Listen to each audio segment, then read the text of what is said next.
សិស្សរៀនថ្នាក់ទី 12A នៃវិទ្យាល័យភូមិន្ទ ហើយថ្ងៃនេះពួកយើងទាំងពីរចង់មកបង្ហាញអំពីចំណាប់អារម្មណ៍អំពីកម្មវិធីជំរុំប្រជាវិទ្យាសាស្ត្រដែលបានរៀបចំឡើងដោយមហាវិទ្យាល័យបច្ចេកវិទ្យានិងវិទ្យាសាស្ត្រនៃសាកលវិទ្យាល័យអន្តរជាតិពួកយើងទាំងពីរនាក់សូមថ្លែងអំណរគុណទៅដល់មហាវិទ្យាល័យបច្ចេកវិទ្យានិងវិទ្យាសាស្ត្រដែលបានរៀបចំកម្មវិធីនេះឡើងដែលអាចឲ្យពួកយើងទទួលដឹងនូវព័ត៌មាននិងចំណេះដឹងថ្មីៗ សម្រាប់ការសិក្សាទីដែរយើងសិក្សាអំពីការរៀបចំ solution អំបិលការធ្វើអត្រាកម្មអាស៊ីតម៉ាស់ការកំណត់តម្លៃ pH នៅក្នុង solution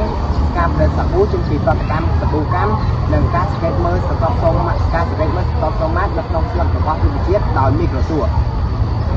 ហើយកម្មវិធីដែលគាត់បានរៀបរាប់ខាងលើនេះបានជួយលើកស្ទួយវិស័យ STEM ហើយនៅក្នុងសាលារៀននីមួយៗសប្តាហ៍នេះ